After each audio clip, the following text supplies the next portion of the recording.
जानकारी दिए था, करेंगे पढ़ा था, इसलिए हम लोग कंटिन्यू कर रहे हैं।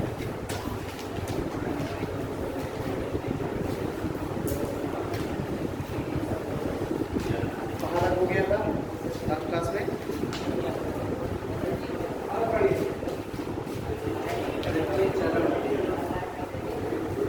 तृतीय चरण हम लोग पढ़ रहे थे।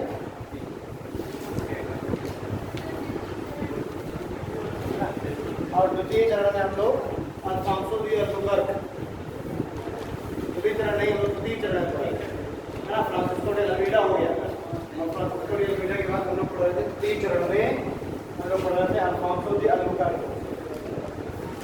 ठीक, थर्ड फेज में हम लोग अल्फांसो डी अल्बुकर्क पढ़ रहे थे, और इसमें हमने देखा था कि अल्बुकर्क ने 1510 में गोवा पर अधिकार किया। तीनों ही चरणों में हमने देखा, पहली जो चरण है उसका मोटिव क्या है? उसका मोटिव है कंडीशनल ट्रेड, और उसको किसने चलाया था? वास्को डी गामा ने। ठीक, सेकंड जो फेज है, सेकंड जो चरण है, उसका उद्देश्य क्या है? ब्लू वाटर पॉलिसी, शांत जल की नीति, उसको किसने चलाया? फ्रांसिस्को डी अमीडा ने। और जो तीसरा चरण है वो है साम्राज्यवादी नीति। अब इसमें क्या कर रहा है? प्रसार कर रहा है, यानी कि पहला गवर्नर है Afonso de Albuquerque. Afonso de Albuquerque वो पहला गवर्नर है जिसने साम्राज्य का विस्तार या साम्राज्य प्रसार करने का सोचा। ठीक, और साम्राज्य प्रसार करने के उद्देश्य से चूंकि ये आया भारत का 1509 में, 1509 में ये भारत आया ना, तो भारत 1509 के बाद से तृतीय चरण स्टार्ट होता है साम्राज्यवादी नीति का। ठीक, और 1510 में ही ये गोवा पर कंट्रोल करेगा, और गोवा पर में शासन किसका है? आदिल शाही वंश का। आदिल शाही वंश का शासक है यूसुफ आदिल शाह, यानी कि बीजापुर के अधीन है गोवा। ठीक है, तो गोवा पर कंट्रोल कर लिया अल्बुकर्क ने। फिर 1511 में मैंने बताया इसने मलक्का पर कंट्रोल कर लिया, मलक्का स्टेट। ठीक है, फिर 1515 में इसने हरमुज स्टेट पर कंट्रोल कर लिया। ठीक, और 1515 में ही इसकी मृत्यु हो गई। और इसकी मृत्यु हो गई तो गोवा में ही इसको दफना दिया गया। तो गोवा में इसकी क्या बनी हुई है? ग्रेवयार्ड बनी हुई है। ठीक है, तो अभी लोग जाते हैं जैसे गोवा घूमने ना, तो एक प्रसिद्ध एक डेस्टिनेशन है, इसकी मजार पर लोग घूमने जाते हैं। तो इसकी मजार कहाँ बनी हुई है? गोवा में बनी हुई है, अल्बुकर्क। ठीक, कुछ इसने कार्य किए, जैसे कि इस अब चूंकि साम्राज्यवादी नीति अपना रहा है, प्रसार की नीति अपना रहा है, तो स्वाभाविक से बात है अपनी सेना को मजबूत करने का प्रयास करेगा। और सेना को मजबूत करने के लिए इसने इंडियंस को भी अपनी सेना में शामिल करना चालू किया, भारतीयों को। और भारतीयों में इसने हिंदुओं को ज्यादा अपनी सेना में शामिल किया। ठीक, तो हिंदुओं की तरफ इसने थोड़ा सा अपने आप को सहिष्णु नीति अपनाई, हाँ, सहिष्णुतात्मक नीति अपनाई। ठीक, थोड़ा सा लिबरल है वो हिंदुओं में। और जो मुस्लिम हैं उनके प्रति उसने थोड़ा सा असहिष्णु नीति अपनाई।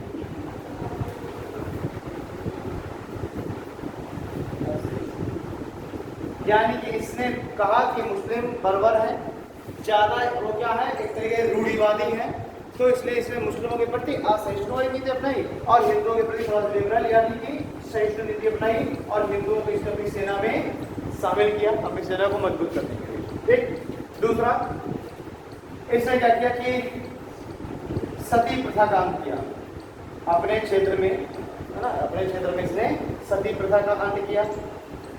सती प्रथा पर अंत क्या किया? सती प्रथा पर रोक लगा दिया। नहीं, सती प्रथा पर इसने अपने क्षेत्र में रोक लगा दी कि मेरे क्षेत्र में सती प्रथा नहीं होगी। ठीक, उसने जो पुर्तगाली जो सैनिक हैं उनको मोटिवेट किया हिंदू महिलाओं से विवाह करने के लिए, क्योंकि वहां से तो लिमिटेड लोग ही आएंगे ना।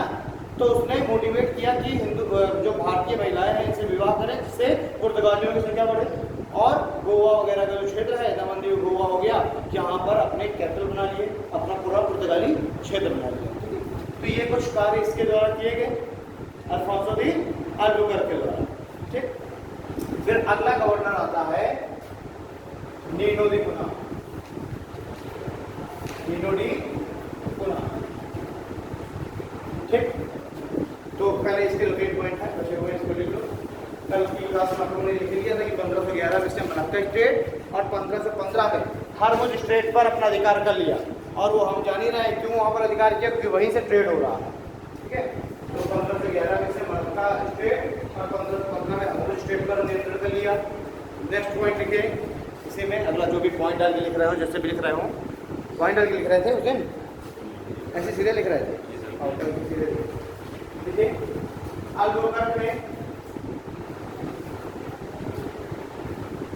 अपनी सेना को मजबूत करने के उद्देश्य से, अल्बुकर्क में सेना को मजबूत करने के उद्देश्य से सेना में, अपने सेना को मजबूत करने के उद्देश्य से सेना में हिंदुओं को भी शामिल किया। सेना में हिंदुओं को भी शामिल किया तथा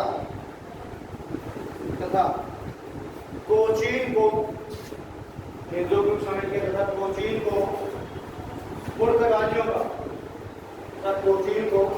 पुर्तगालियों का मुख्यालय बनाया। चलिए ठीक है,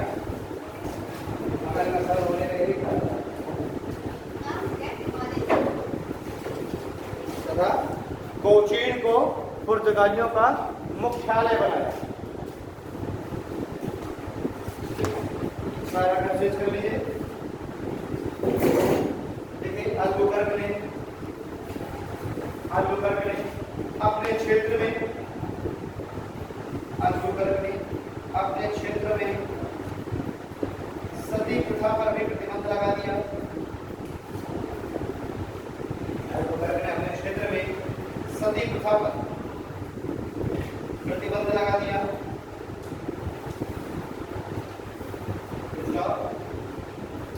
उसने पुर्तगाली सैनिकों को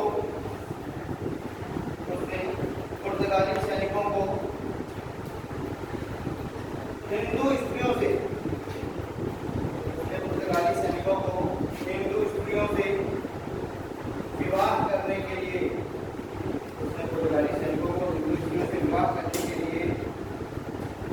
प्रेरित किया,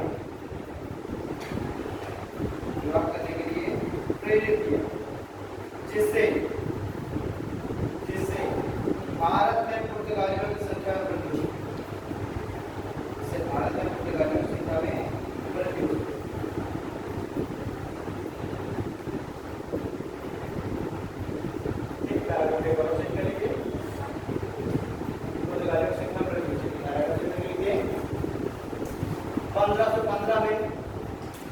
इसकी मृत्यु हो गई।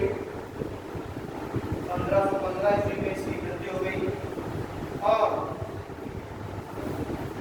गोवा में इसकी मजार निर्मित की गई।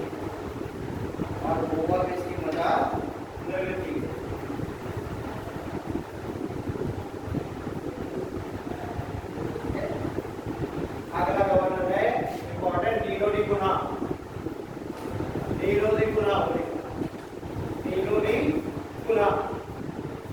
इसका जो समय है वो है 1529 से लेकर 1538। इसमें और भी है 1529 से लेकर 1538। अब इसके समय का प्रमुख काम है कि इसने अपनी जो हेडक्वार्टर है इसका स्थानांतरण कोचीन से गोवा कर दिया। इसने मुख्यालय का स्थानांतरण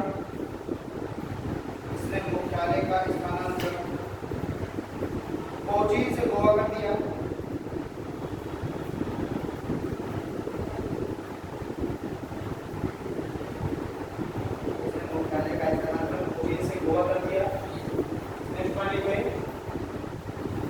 इसने भारत के पश्चिमी तथा दक्षिणी तट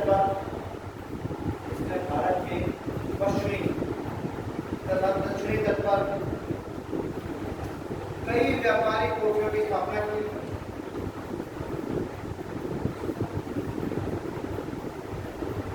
इसने भारत के पश्चिमी तथा दक्षिणी तट पर कई व्यापारिक कोठियों की स्थापना की। नेक्स्ट पॉइंट लिखिए, यह मुगल सम्राट, मुगल शासक बाबर के दरबार में भी उपस्थित हुआ था।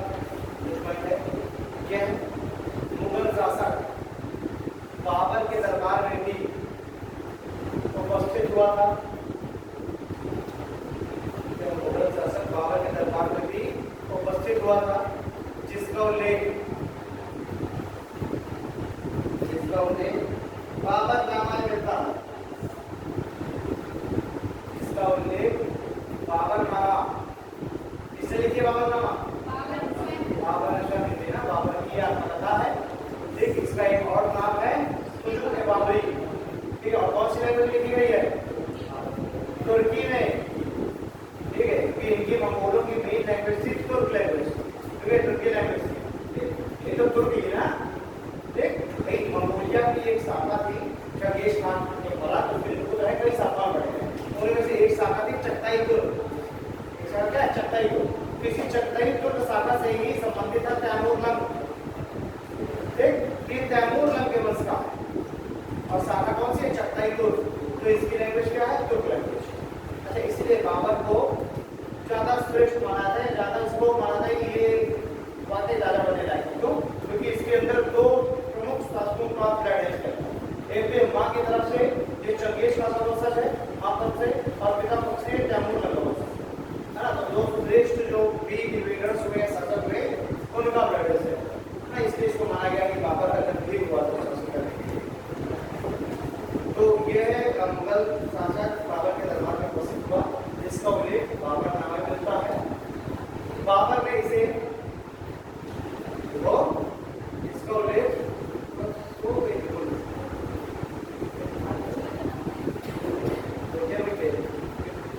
इसका उल्लेख बाबरनामा में मिलता है, और बाबर ने इसे अनवर कहकर संबोधित किया। अनवर अनवर अनवर और बाबर ने इसे अनवर कहकर संबोधित किया।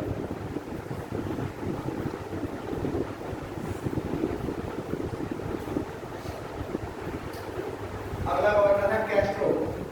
कैस्ट्रो कैस्ट्रो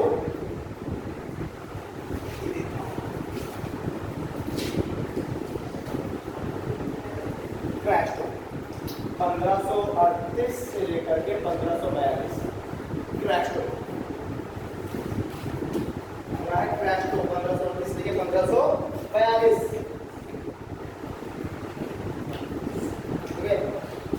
देखिए, इसने कार्टेज आर्मेडा काफिला की नीति अपनाई।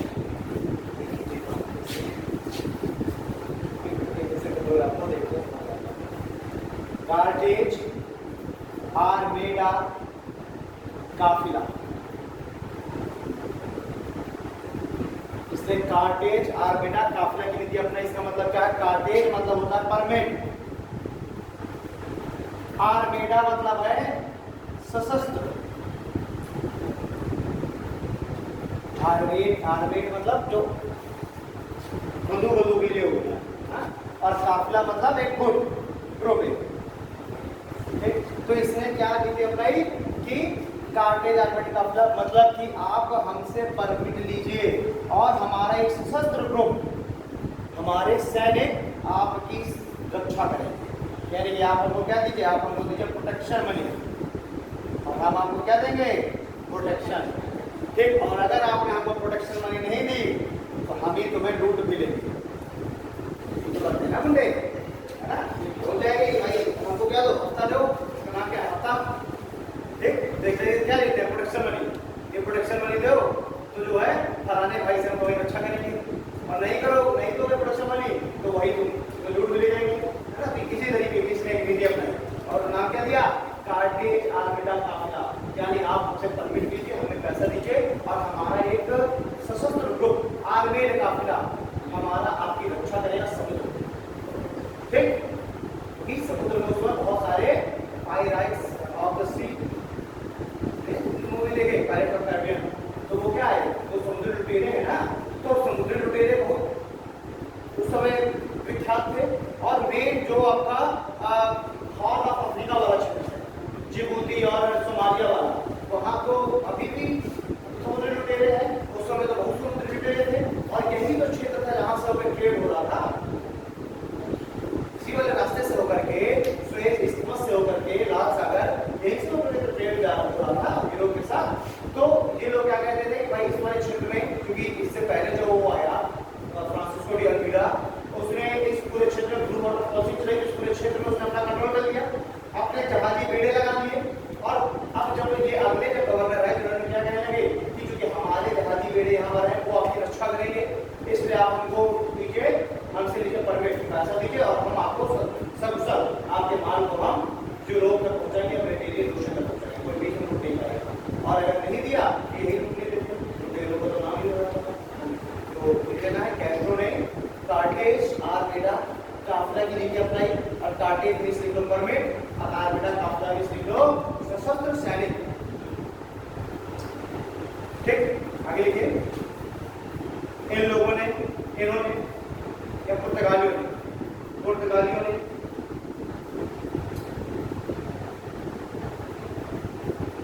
ट्रेड रूट में यानी व्यापारिक मार्गों में, पुर्तगालियों ने व्यापारिक मार्गों में सुरक्षा देने के नाम पर, पुर्तगालियों ने व्यापार मार्ग में सुरक्षा देने के नाम पर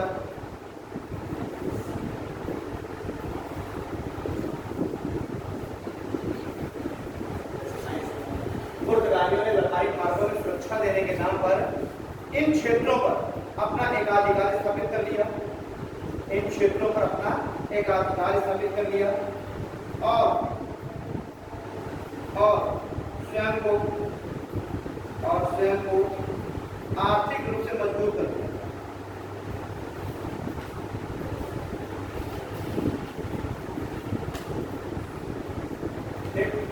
अब ये पुर्तगालियों की नीतियां, नीति कौन कौन सी कैसी नीति थी? तो प्रशासनिक, आर्थिक, राजनीतिक नीति। नीति पहला लिखे प्रशासनिक नीति।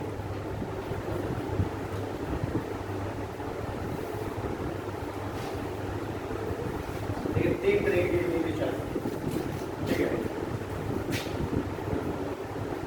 नीतियों में एक तो हो जाएगी आर्थिक नीति, दूसरी प्रशासनिक नीति, क्योंकि अभी इन्होंने साम्राज्य का चालू कर दिया ना, प्रशासनिक नीति, और तीसरा धार्मिक नीति। ठीक, आर्थिक नीति में तो यही हो गया, मान लीजिए जो कार्टेज आर्मेडा काफिला है यही हो गया मेन तरीके से आर्थिक नीति में, क्योंकि ये लोग क्या कर रहे हैं, ट्रेड रूट्स पर अपना कंट्रोल कर रहे हैं, ये व्यापारिक कोठियां स्थापित कर रहे हैं। तो किसमें आ गया, इसकी आर्थिक नीतियों में ना, है ना, इनके द्वारा व्यापारिक कोठियां स्थापित करना, इनके द्वारा ये परमिट लागू करना, ये आर्थिक नीतियों में। प्रशासनिक नीतियों में इन्होंने जिन क्षेत्रों पर अपना अधिकार किया उन क्षेत्रों पर एडमिनिस्ट्रेशन किस तरीके से मजबूती के साथ चलाया जाए उसके लिए उन्होंने काम किया, और प्रशासन के क्षेत्र को सुदृढ़ करने के लिए इन्होंने 3 प्रशासनिक केंद्र बनाए। जो क्षेत्र के कंट्रोल में था उन क्षेत्रों पर इन्होंने 3 प्रशासनिक केंद्र बनाए, ठीक है। और फिर जो धार्मिक नीति है, तो इनकी जो धार्मिक नीतियां रही वही इनके पतन का कारण, ठीक। इन्होंने आर्थिक नीति बढ़िया चलाई, इन्होंने प्रशासनिक नीति चलाई, लेकिन ये फेल कहाँ हो गए, धार्मिक नीति, ठीक। तो इनकी जो धार्मिक नीतियां वही के पतन का कारण बन गई, जैसे इन्होंने सती प्रथा पर प्रतिबंध लगाया। अब लोगों के एक धर्म था वो लोगों ने हिस्सा मान रखा था सती प्रथा, ठीक है।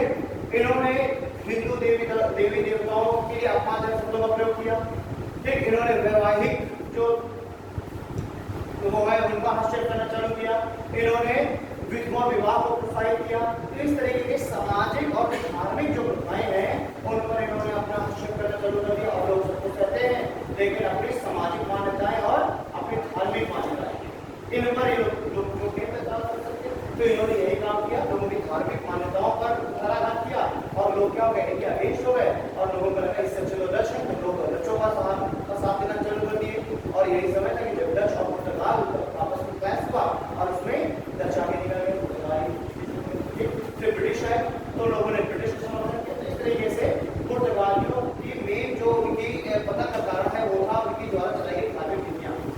अगर उसको ये लोग संभाल लेते, यही कर रहा था कि ब्रिटिश पार्लियामेंट में एक कानून बनाकर के ब्रिटिश कंपनी को बोला कि भारतीयों की धार्मिक मान्यताओं पर आप हस्तक्षेप नहीं करें, ठीक है। बाकी राज्यों का वालों को अब बस उनके धार्मिक मान्यताओं में रखते हैं, बाकी होता लेंगे तो क्या लेंगे राज्यों भूल जाएंगे, लेकिन धार्मिक मान्यताओं में रखते, ठीक। उसका कानून बनाने के कहा गया भारतीय धार्मिक मान्यताओं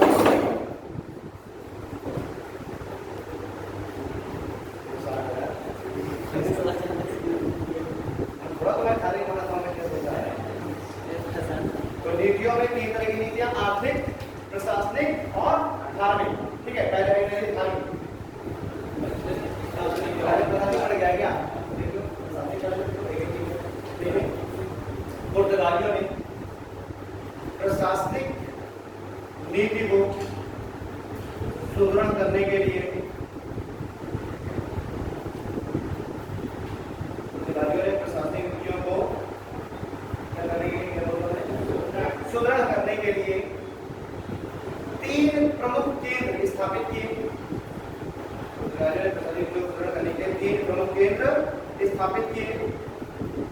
पहला केंद्र मोजाम्बिक, पहला केंद्र मोजाम्बिक था। पहला केंद्र मोजाम्बिक था, अफ्रीका में पड़ता है ना मोजाम्बिक, भैया मोजाम्बिक चैनल। तो प्रथम केंद्र मोजाम्बिया था, मोजाम्बिक चैनल का प्रथम केंद्र मोजाम्बिया था, जहां से दक्षिणी तथा पूर्वी अफ्रीका को नियंत्रित किया जाता था। पहला केंद्र मोजाम्बिया था, जहां से दक्षिणी तथा पूर्वी अफ्रीका को नियंत्रित किया जाता था। गोवा। दूसरा प्रशासनिक केंद्र गोवा था।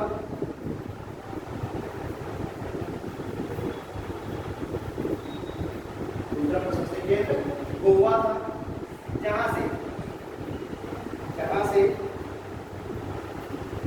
भारतीय क्षेत्रों एवं दूसरा केंद्र गोवा था, जहां से भारतीय क्षेत्रों एवं मलक्का, भारतीय क्षेत्रों एवं मलक्का के क्षेत्र पर नियंत्रण स्थापित किया जाता था।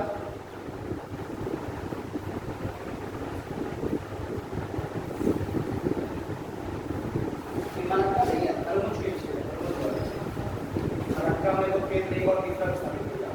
ठीक है, दूसरा केंद्र गोवा था, जहां से भारत और हरमुज क्षेत्र पर नियंत्रण स्थापित किया जाता था। और तीसरा केंद्र मलक्का था, मलक्का, और तीसरा केंद्र मलक्का था, जहां से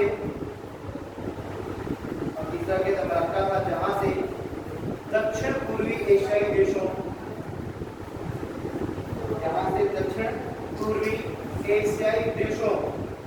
पर नियंत्रण स्थापित किया जा सकता है। और तीसरा केंद्र मलक्का था, जहां से दक्षिण पूर्वी एशियाई देशों पर नियंत्रण स्थापित किया जा सकता है। ठीक है, अब दूसरा डाल लीजिए आर्थिक नीति। आर्थिक नीति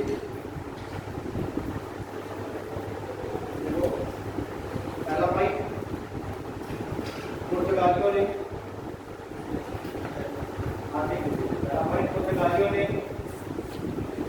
भारतीय व्यापार से अधिक लाभ कमाने के लिए, पुर्तगालियों ने भारतीय व्यापार से अधिक लाभ कमाने के लिए, भारतीय व्यापार से अधिक लाभ कमाने के लिए भारत के दक्षिणी तथा पश्चिमी तट पर कई व्यापारिक केंद्र खोले। पश्चिमी तट पर कई व्यापारिक केंद्र खोले। सेकेंड पॉइंट, भारतीय व्यापार पर एकाधिकार स्थापित करने के लिए, भारतीय व्यापार पर एकाधिकार स्थापित करने के लिए भारतीय व्यापार से लाभ कमाने के लिए भारत के पश्चिमी तथा दक्षिणी तट पर कई व्यापारिक केंद्र खोले। सेकेंड पॉइंट, भारतीय व्यापार पर एकाधिकार स्थापित करने के लिए कार्टेज आर्मेड काफिला, कार्टेज आर्मेड काफिला नीति प्रारंभ की। कार्टेज आर्मेड काफिला नीति प्रारंभ।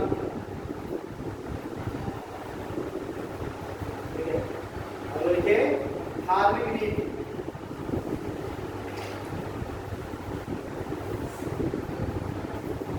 धार्मिक देखो, पुर्तगालियों ने भारत में ईसाई धर्म के प्रचार, पुर्तगालियों ने भारत में ईसाई धर्म के प्रचार के लिए प्रयास किया। ईसाई धर्म के प्रचार का प्रयास किया। इन्होंने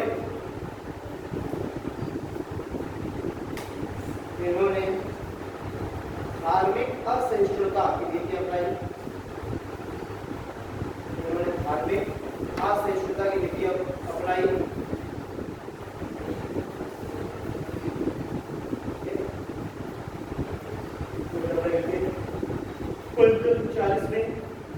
1540 में गोवा के हिंदू मंदिरों को नष्ट कर दिया गया। 1540 में गोवा के हिंदू मंदिरों को नष्ट कर दिया गया।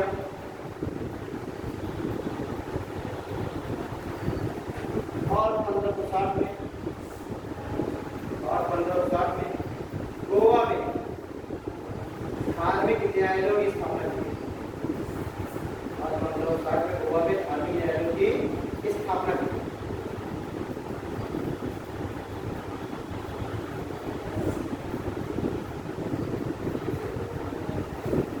ठीक है, पुर्तगालियों के भारत आगमन के महत्व, पुर्तगालियों के भारत आगमन के महत्व।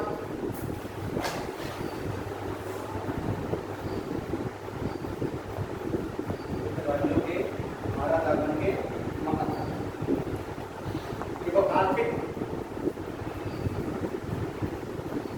महत्व।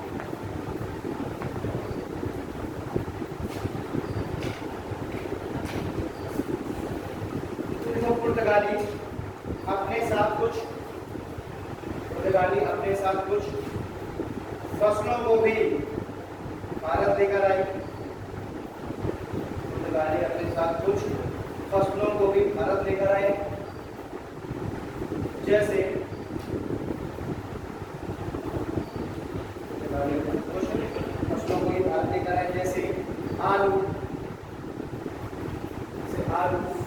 पपीता, अनानास,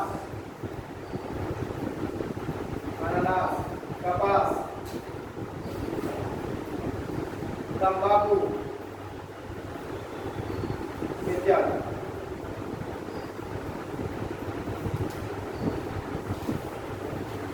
ठीक है,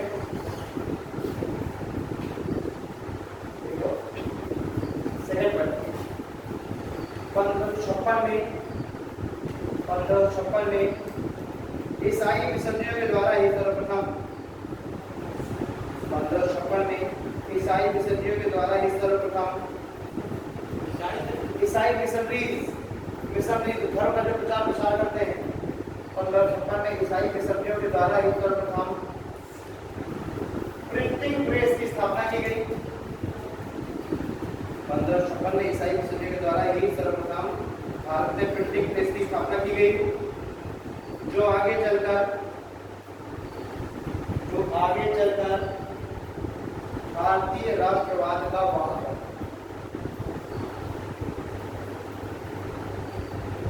तो आगे चलकर भारतीय राष्ट्रवाद का वाहक बना।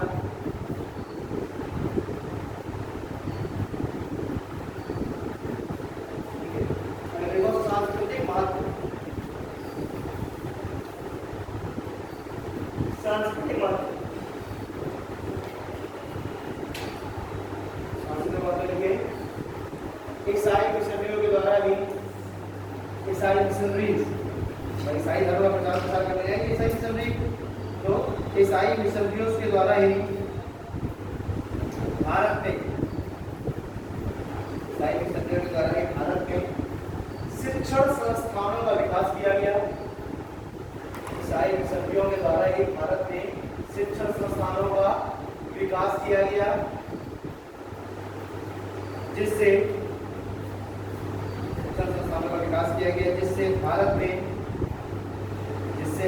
में शिक्षा का विकास हुआ, जिससे भारत में शिक्षा का विकास हुआ।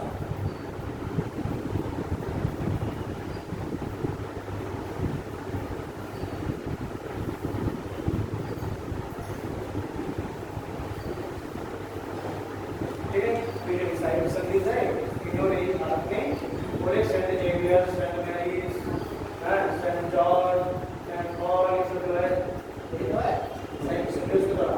और वही क्या हो गए, आगे चल के शिक्षा के विकास में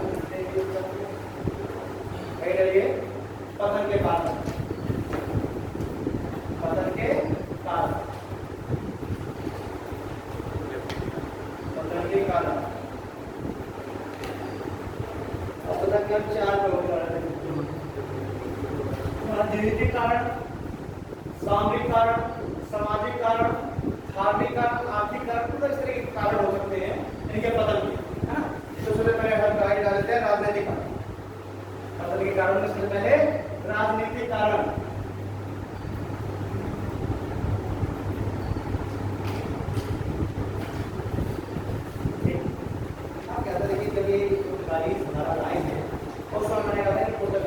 आर्थिक रूप से भी मजबूत था, राजनीतिक रूप से वहां पर शांति स्थापित थी, है ना। कोई झगड़ा वगड़ा नहीं चलता, शांति जब तक शांति होती है तो वो फिर अपने डेवलपमेंट में ज्यादा करने पाता है। तो भाई जब शांति तभी तो सब लाभों को भेजने की जाओगे कि नए मार्ग ढूंढो। अगर वहां अंदर युद्ध चल रहा होता तो शायद वो फिर बेच पाते, वो उसी पर उसके रह गए होते, है ना। लेकिन 1580 में स्पेन और पुर्तगाल का हो गया 1580 में, और उसमें स्पेन ने पुर्तगाल को पराजित कर दिया। तो राजनीतिक कारण। और फिर पहला पॉइंट 1580 में यूरोप में हुए युद्ध में, 1580 में यूरोप में हुए युद्ध में स्पेन ने पुर्तगाल को पराजित कर दिया।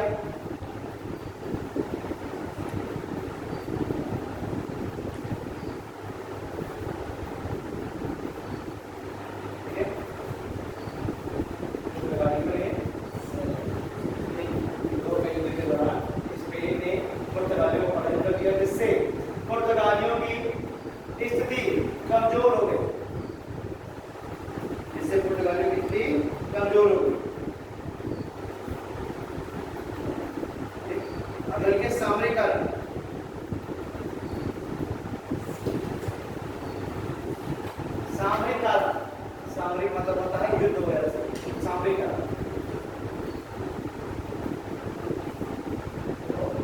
पुर्तगालियों की सैनिक शक्ति, सामरिक कारण, सामरिक। पुर्तगालियों की सैनिक शक्ति डचों तथा ब्रिटिश के मुकाबले कमजोर थी। पुर्तगालियों की सैनिक शक्ति डचों और ब्रिटिश की अपेक्षा कमजोर थी। इसलिए भारतीय उपनिवेश पर डचों तथा अंग्रेजों का अधिकार स्थापित किया। इसलिए भारतीय उपनिवेश पर डचों तथा अंग्रेजों का अधिकार स्थापित हो गया।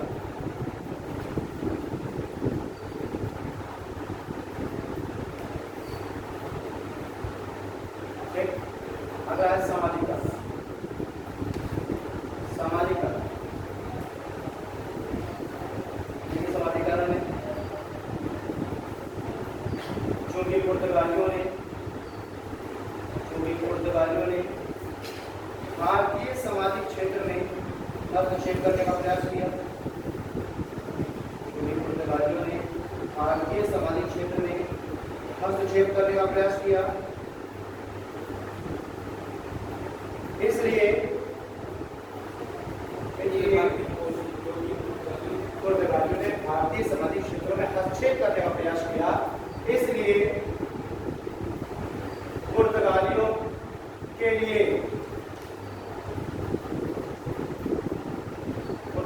लिए जन समर्थन की कमी होगी। इसलिए पुर्तगालियों के लिए जन समर्थन की कमी होगी।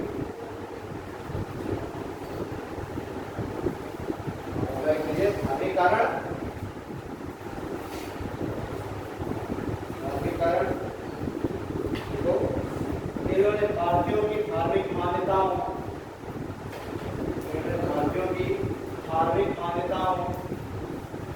तथा रीति रिवाजों के प्रति असहिष्णुता की नीति अपनाई।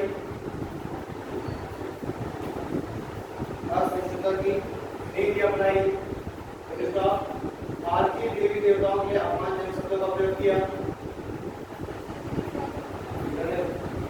भारतीयों के लिए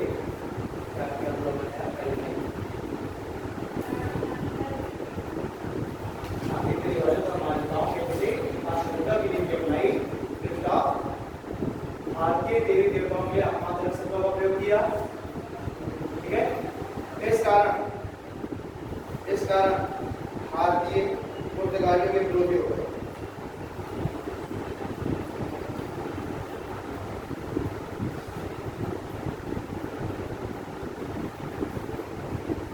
ठीक है, ये हो गया पुर्तगाल।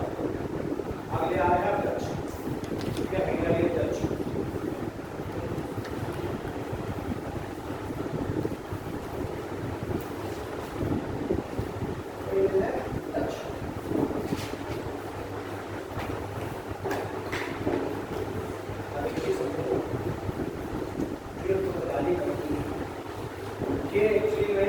पब्लिक प्राइवेट पार्टनरशिप की कंपनी है। इसमें कुछ पैसा लगा हुआ है प्राइवेट लोगों का, कुछ पैसा लगा हुआ है अपने सैलरी का, फंड वो दे रहा है अपनी सैलरी जाके लगे नए रास्ते खोलो। अभी जब कंपनी बन गई तो कुछ पैसा लगा हुआ गवर्नमेंट का और कुछ पैसा लगा हुआ प्राइवेट लोगों का। अब चूंकि सरकार का पैसा लगा है कि कंपनी सरकार की नीतियों से भी प्रभावित होगी।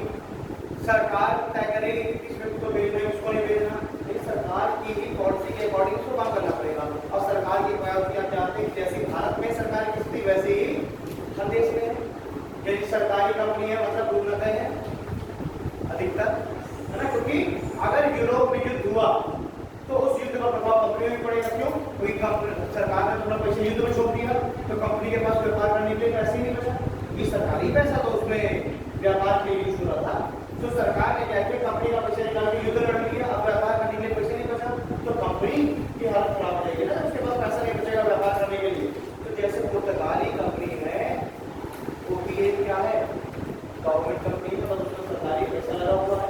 धीरे धीरे और ज्यादा नेशनलाइज हो गई और जब सरकार का परसेंटेज बढ़ गया तो जो भी यूरोप में समस्याएं हो रही थी, पुर्तगाल जिन भी चीजों में यूरोप को बदल रहा था उसका सीधा प्रभाव कहाँ पड़ा था कंपनी में। तभी तो 1580 में स्पेस से हार गया पुर्तगाल, तो कंपनी की हालत गंभीर हो गई, कंपनी की स्थिति आर्थिक स्थिति खराब हो गई। लेकिन जो डच कंपनी है, डच कंपनी प्राइवेट, ठीक है, यूरोप में हुई कोई भी समस्या का फर्क डच कंपनी पर नहीं पड़ा। ठीक ऐसे ब्रिटिश ईस्ट इंडिया कंपनी, ये भी एक प्राइवेट कंपनी, सरकार का कोई पैसा नहीं लगा। तो सरकार का हम कह सकते हैं प्रत्यक्ष तौर पर तो कोई पैसा नहीं लगा था। अब अप्रत्यक्ष सांसद पैसा लगा के बैठे हैं तो थोड़ा कहेंगे कि यार अब ब्रिटेन हार गए तो हमारा पैसा लगा होता है, पता लगेंगे वो तो अपना मन मार के बैठ जाएंगे क्या नुकसान हो गया। लेकिन नहीं थोड़ा क्यों, क्योंकि नंबर 2 का पैसा उनका लगा है, सीधी सी बात है। तो डच कंपनी और ईस्ट इंडिया कंपनी दोनों प्राइवेट कंपनियां हैं, पैसा किसी का भी लगा है लेकिन सरकार की नीतियों से प्रभावित नहीं हुई। इसलिए चाहे ब्रिटेन युद्ध लड़े, पूछने वाला था मैं ये कहने वाला था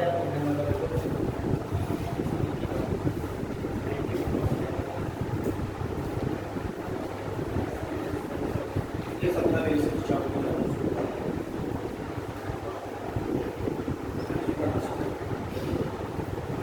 100 साल के बाद ठीक है,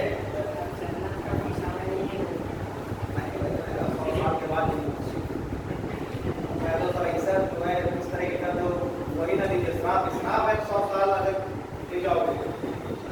जैसे वो औरंगजेब को लड़का मानने लगा तुम मत जाओ कि बाबा मरे जल्दी से मैं राजा बनो, है ना। जैसे औरंगजेब और दारा सिकोह बनाने लगे थे कि बाबा मरे शाहजहां मैं राजा बनो, और फिर लास्ट में क्या किया, परेशान हो गए, शाहजहां को जेल में डाल दिया, जेल में डाल दिया बेचारा। उसकी आखिरी इच्छा भी थी शाहजहां की कि जब मैं मरूं तो ताजमहल का दीदार करते हुए मरूं। तो औरंगजेब अच्छा लगा, तो अच्छा आप उसने परवाह बहुत की, क्यों, क्योंकि शाहजहां की आखिरी इच्छा क्या थी कि जब मैं मरूं तो ताजमहल का दीदार करते हुए मरूं। तो उसने उसको उसी कमरे में बंद किया जहाँ से ताजमहल दिखाई देता था सामने।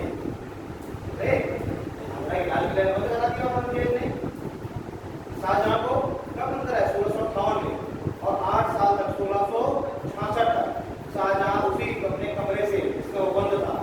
कई तरीके से वहीं से शाहजहां ताजमहल का दीदार करता था, कोई दीदार करने का कोई नहीं। अगर 100 साल की जाओगे तो होते का है कि बाबा कुछ के मारे बैठा है प्रॉपर्टी, तो वो मारे तो मैं उससे पहले ही निकलते हो प्रॉपर्टी मार के बैठना फिर साथ इधर करने का ठीक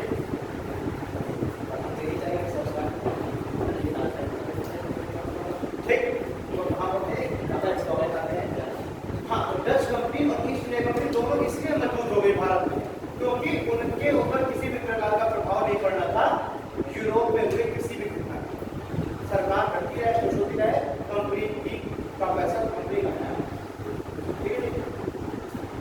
फ्रेंच है, फ्रेंच कंपनी, इन्हें सबसे ज्यादा अच्छा उसका बिजनेस मॉड्यूल था। फ्रेंच कंपनी का ब्रिटिश कंपनी से भी और डच कंपनी से भी, पुर्तगाली से सबसे अच्छा बिजनेस मॉड्यूल था फ्रेंच कंपनी का। लेकिन फिर भी उससे कम समय तक रही, क्यों? क्योंकि उसमें वो पूरी तरह की सरकारी कंपनी थी, उस पर तो प्राइवेट पैसा ही था, पूरा सरकारी कंपनी थी। तो सरकार का कुछ भी अगर वहां पर इकोनॉमी अप डाउन हुआ, कुछ भी हुआ, तो उसका प्रभाव सीधे कंपनी पड़ेगा। यही कारण था फ्रेंच कंपनी के फेल होने का, है ना। जब शुरुआत में बहुत अच्छा काम किया, उसके जो अधिकारी डुप्ले वगैरह बहुत बढ़िया काम किए, लेकिन गलती से वो डुप्ले को वापस बुला लिया वही गवर्नर, और जब वो वापस से अपनी शक्ति को वापस पाया तो उसको समय को वापस बुला लिया, है ना। इसको मौका देना चाहिए था। तो डच कंपनी में मतलब स्टार्टिंग में डच एक नागरिक था जिसका नाम था कॉर्नेलियस डे हस्तिमान। नाम है कॉर्नेलियस डे हस्तिमान। ये कॉर्नेलियस डे हस्तिमान 1596 में ये भी निकला व्यापारिक मार्गों की खोज के लिए, या व्यापारिक मार्गों की खोज के लिए, सीधे भारतीय है। व्यापारिक मार्गों तो पता चल गया था सबको, 100 साल हो गए आगे, अगर सबको पता चल गया था नया व्यापारिक रूट समुद्री रूट। तो वो उन्हीं समुद्री मार्गों से होते हुआ जब से पुर्तगाली जाए थे भारत आया, कॉर्नेलियस डे हस्तिमान 1596 में। और 1597 में भारत से बहुत सारा माल ले जाकर के इसने बेचा। ठीक, डच जो आज के नीदरलैंड, उस समय कहा था हॉलैंड, नीदरलैंड से, ठीक है। और नीदरलैंड में इस समय वर्तमान में पोर्ट बंदरगाह सबसे व्यस्त, विश्व का सबसे व्यस्त बंदरगाह।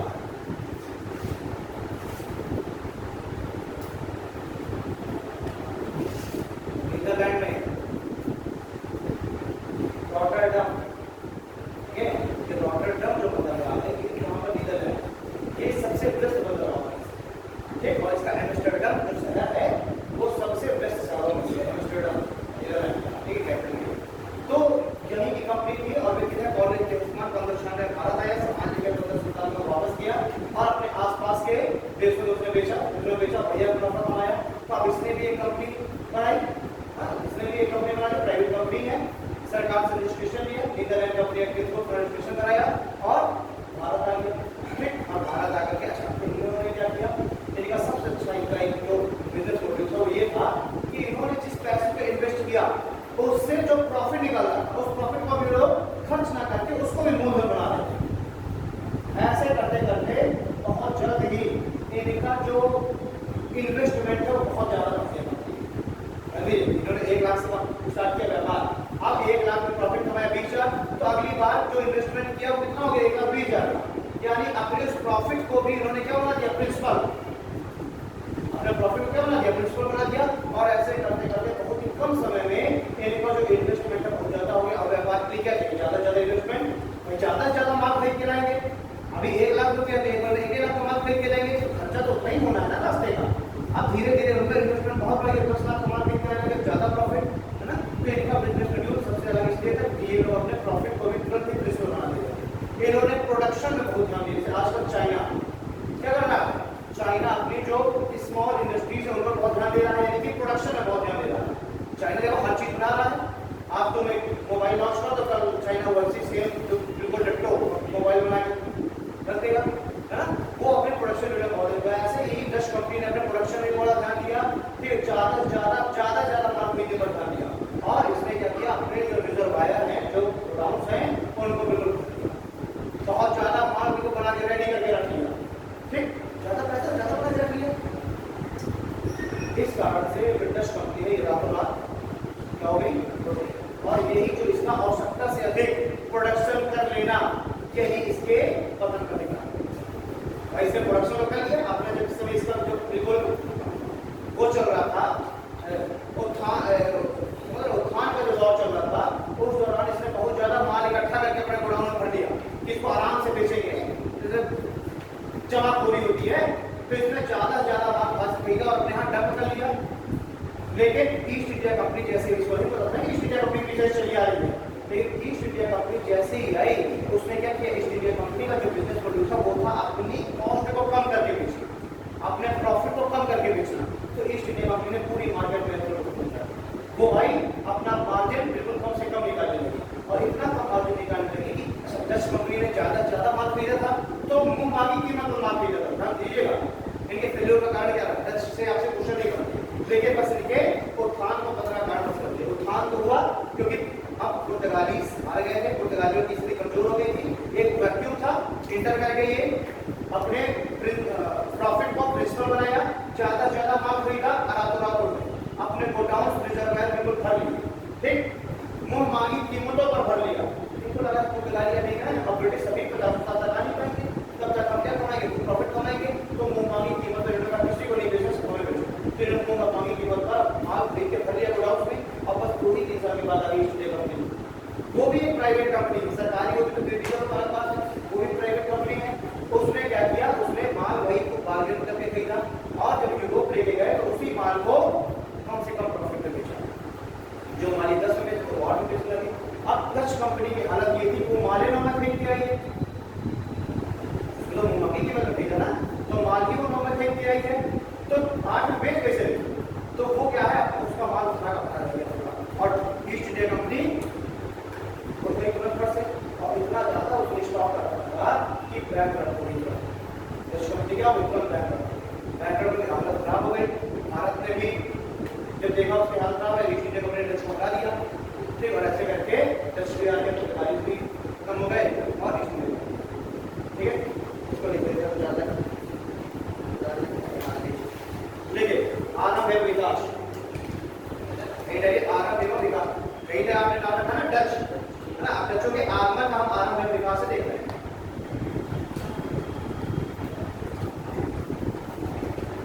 पुर्तगाली कंप्लीट हो गए, डच देखिए आरंभ एवं विकास, देखो 1596 में एक डच नागरिक, 1596 में एक डच नागरिक कॉर्नेलियस डे हस्तिमान, 1596 में एक डच नागरिक कॉर्नेलियस डे हस्तिमान भारत आया और 1597 में उसने 1597 में उसने भारतीय वस्तुओं को खरीद कर, और 1597 में उसने भारतीय वस्तुओं को खरीद कर हॉलैंड ले जाकर बेचा, हॉलैंड ले जाकर बेचा, जिससे उसे अत्यधिक लाभ हुआ।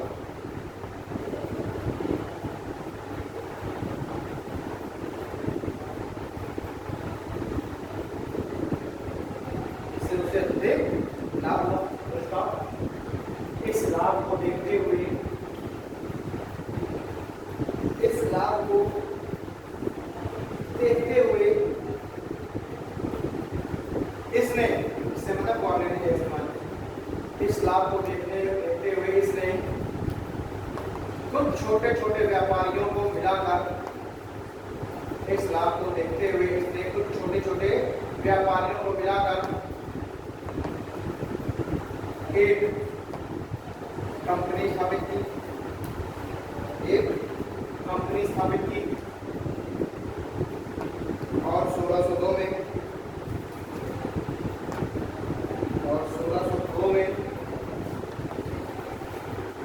डच संसद के आदेश पर, और 1602 में डच संसद के आदेश पर डच ईस्ट इंडिया कंपनी की स्थापना, और 1602 में डच संसद के आदेश पर डच ईस्ट इंडिया कंपनी की स्थापना हो गई, ठीक है। स्थापना लिखे, प्रारंभ में इस कंपनी को, प्रारंभ में इस कंपनी को भारत सहित,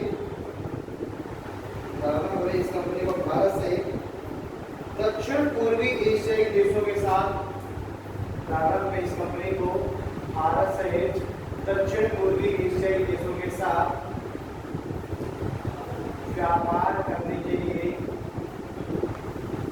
भारत सहित दक्षिण पूर्वी एशियाई देशों के साथ व्यापार करने के लिए 21 वर्षों की अनुमति मिली, व्यापार करने के लिए 21 वर्षों की अनुमति मिली, ठीक है। डच संसद ने इस कंपनी को, डच संसद ने इस कंपनी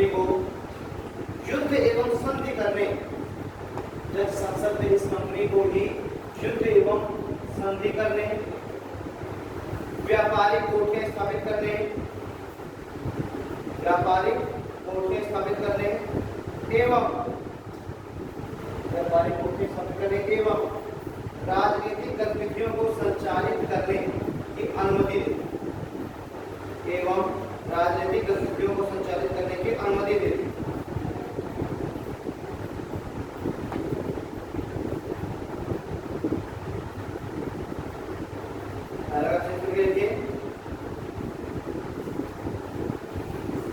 डच कंपनी ने अपनी पहली व्यापारिक कोठी, डच कंपनी ने अपनी पहली व्यापारिक कोठी मछलीपट्टनम में स्थापित की। अपनी पहली कोठी मछलीपट्टनम में स्थापित की।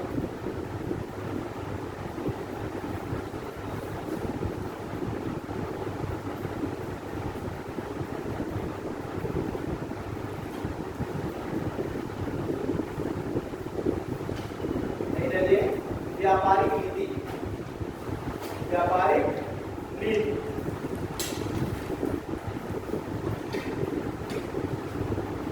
व्यापारिक नीति क्या पढ़ लिखिए। इन्होंने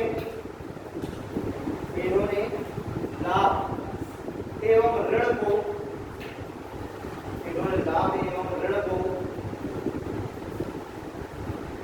पुनः व्यापार में निवेश करके, इन्होंने लाभ एवं ऋण को पुनः व्यापार में निवेश करके पूंजी को एकत्रित करने का प्रयास किया। इन्होंने लाभ एवं ऋण को पुनः व्यापार में निवेश करके पूंजी को एकत्रित करने का प्रयास किया। सेकेंड पॉइंट लिखे,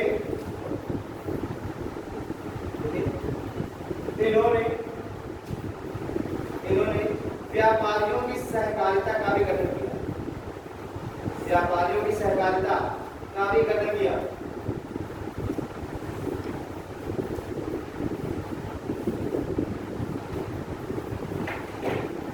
तो इसका प्रोफेशन 50 आपके, आप 50 के पास है ना, 50 बात नहीं है, 50 मान लो 10 के और 10 के पास पंचायत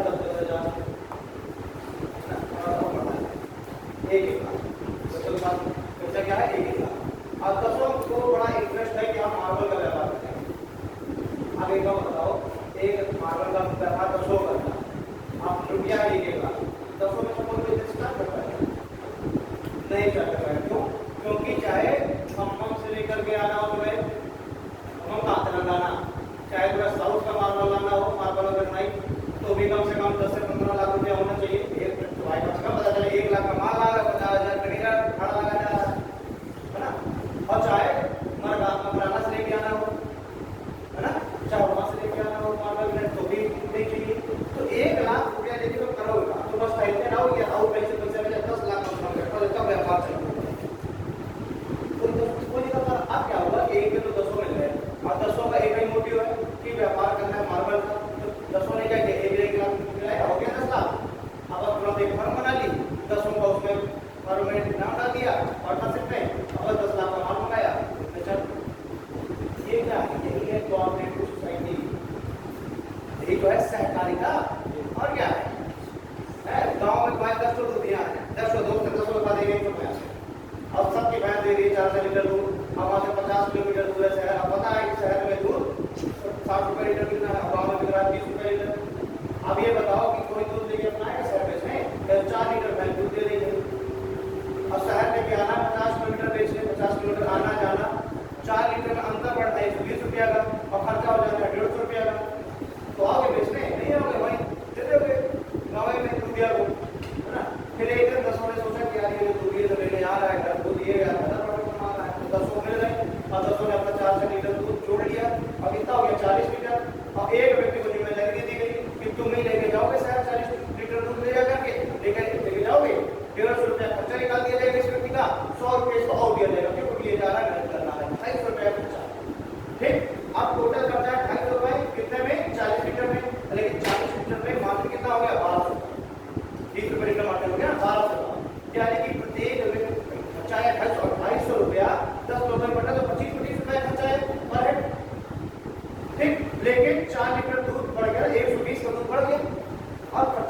25 यानी 95 का प्रॉफिट, यही क्या है कोऑपरेटिव सोसाइटी, सहकारी समिति। तो अमूल ऐसे तो बना, कैसे बना दो, अमूल का जो फाउंडर है क्या नाम है, कौन सा सोडी है,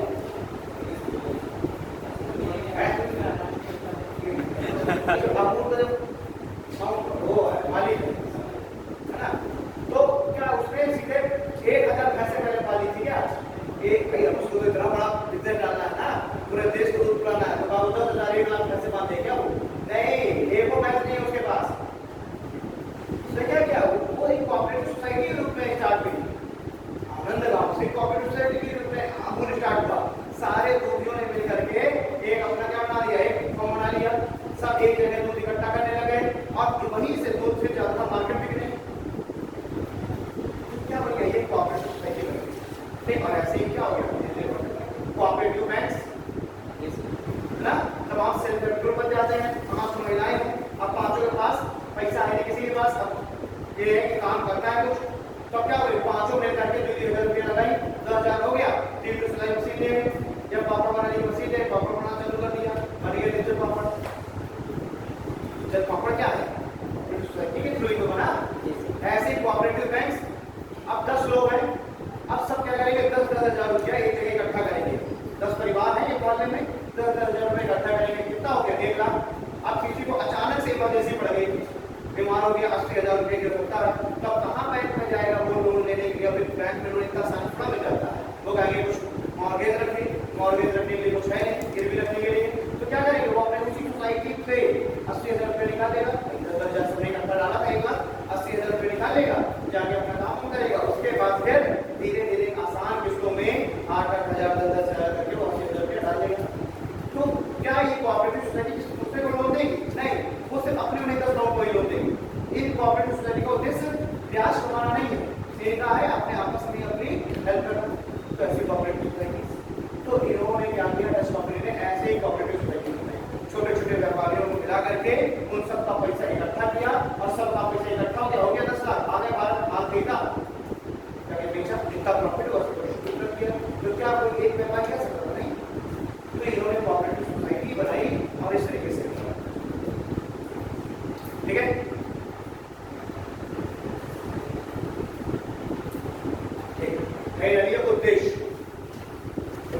उद्देश्य